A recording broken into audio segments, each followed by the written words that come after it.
Welcome back to another episode of Rock Boys Football. Ben, I think a really frustrating last couple of weeks for the LSU fans as it relates to the recruiting trail, but you kind of closed the 2025 cycle out in a really good way, landing the commitment of five-star offensive lineman Solomon Thomas, who we're going to talk a little bit about Solomon Thomas as the football player. I want to have a more deep conversation regarding what LSU has done on the recruiting trail up until this point and what we've seen from LSU over the last couple of weeks. Now, I'm excited to get into it. Before we do, to the LSU fans, I got some takes that I'm going to get off my chest. And, whether you agree with them, whether you disagree, would love to hear from y'all in the comment section. I think there's a lot of different takes to be had around how Brian Kelly has managed this roster, what Brian Kelly is planning to do with this roster over the next couple of weeks. So would love to hear from y'all. If you guys do enjoy the content, consider subscribing to the channel. A lot of transfer portal commitments. It sounds like we're going to be breaking down for LSU over the next couple of weeks. Without further ado, real quick on Solomon Thomas, I think this is a bona fide multi-year SEC starter on the offensive line. I think he has tackle athleticism, quite frankly, but probably will be at his best on the inside. This is a day one kind of guy for me. You look at Solomon Thomas, 6'4", 315, carries that weight exceptionally well, really polished as an offensive lineman too. We've seen some young cats come to LSU and play right away. Solomon Thomas, to me, and it's rare. It's rare to see offensive linemen come in, especially in the SEC, play right away as freshmen. If there was one of those guys I feel comfortable saying that about, it probably would be Solomon Thomas. Now, LSU and what they've done on the recruiting trail the last couple of weeks, you take a look at LSU's class in 2025, there's a lot to like. You take a look, it is 10 players in the top 200 nationally, 16 blue chip prospects coming in. So well clearing that blue chip ratio. I think the frustration a lot of LSU fans have had is the attrition to this class that we've seen the last couple of weeks. I got a few takes. One, Bryce Underwood, that's a special circumstance. And many of y'all know I'm a Michigan fan. You kind of know what Michigan did to get Bryce Underwood. They unloaded every single bullet they had in the chamber at getting Bryce Underwood. NIL package, on the phone with Tom Brady multiple times a day, or multiple times a week, I should say.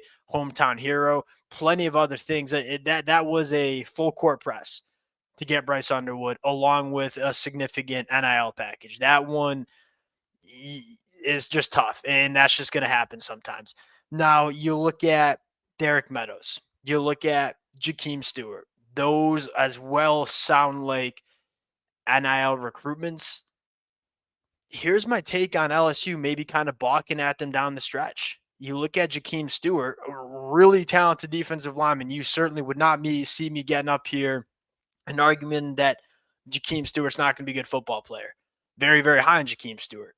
He's a reclassified defensive lineman that is very young for the class, that hasn't necessarily played a ton of high school football. Now, the ceiling for Jakeem Stewart is extremely high, but is this a guy that Brian Kelly wants to pay a ton of money up front to coming into this 2025 cycle, or would he rather kind of use some of that money and get bona fide starting caliber guys in the transfer portal, or a guy like Solomon Thomas who you kind of know what you're going to get? And I'd say the exact same thing for Derek Meadows as well. As physically gifted, kind of like Jakeem Stewart, Derek Meadows is. And he's 6'5", he's 200 plus pounds. He's a state champ in the hurdles. I mean, the physical traits are dripping off this kid. He also only caught 15 balls as a junior at Bishop Gorman. And that's, again, not me saying he's not going to be a good football player, but that's a little bit of there's some projection there with Derek Meadows and him translating to the collegiate level quickly. Does it make sense to pay a ton of money to those guys up front when there's some projection and potentially some growing pains that are going to be with some of those guys? Where I would be allocating my money is, one, LSU is going to be aggressive in the transfer portal, and they're kind of saving some of those resources for the transfer portal. But more importantly, a guy like Solomon Thomas, a guy like DJ Pickett, you feel really good about those guys coming in and contributing early for LSU. And so it's frustrating, and I'm not trying to necessarily defend Brian Kelly either. Uh, you have to compete in the NIL landscape if you want to win SEC national championship titles. I don't think it's a coincidence that the guys who are slipping in LSU's class, outside of Bryce Underwood, which is just kind of a unique example, the guys like Derek Meadows and a guy like Jakeem Stewart, I don't think it's a coincidence that those guys were very, very talented football players, but also a little bit of projection going on, right? Jakeem Stewart, a young reclassified defensive lineman, and Derek Meadows, a guy that only caught 15 balls during his junior year at Bishop Gorman. You look at the guys that LSU kept in the fold, going and getting Solomon Thomas, going out and keeping DJ Pickett, which y'all know Miami and Oregon were making runs at him. I don't think it's a coincidence that those were the guys LSU decided to make sure they were keeping in the class. LSU's class in 2025. This is still a very solid class. And although it might, I mean, you have a guy like DJ Pickett, it might lack that Bryce Underwood crown jewel, though I would make the argument that DJ Pickett is that guy. It's still a top 10 class in the country that sounds like it's going to be supplemented pretty heavily in the transfer portal. And you take a look at it and say you got 16 of the 21, or we're at 22 commitments now with Solomon Thomas. 16 of them are blue chip guys. 10 of them are top 200 national players. I believe 6 of them are top 100 national players.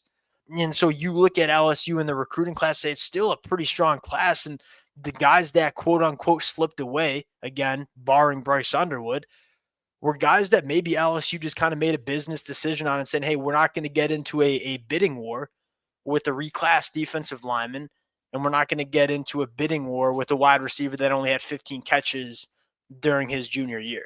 That's kind of what I would think would be some of the discussions that were had for LSU behind closed doors. We'll see. And again, with this class, you would expect LSU to be very aggressive in the transfer portal, which Brian Kelly said they were going to be. You can't have a repeat of last year where you balked on some big names that could have helped your football team because you're citing high school recruiting. You got to make sure you go out and get it done in the transfer portal. But that's kind of it's my 2 cents, if you will, on the LSU class in 2025. Would love to hear the LSU fans in the comment section. And one thing I will say is this is not me getting up and arguing that LSU should build this roster to the transfer portal. That's not what they're doing. This is still a high school class that you can win a national championship with, no doubt about it. But it's also a class that you probably want to make sure you're supplementing with the transfer portal, which I think LSU has in mind over the next couple of weeks.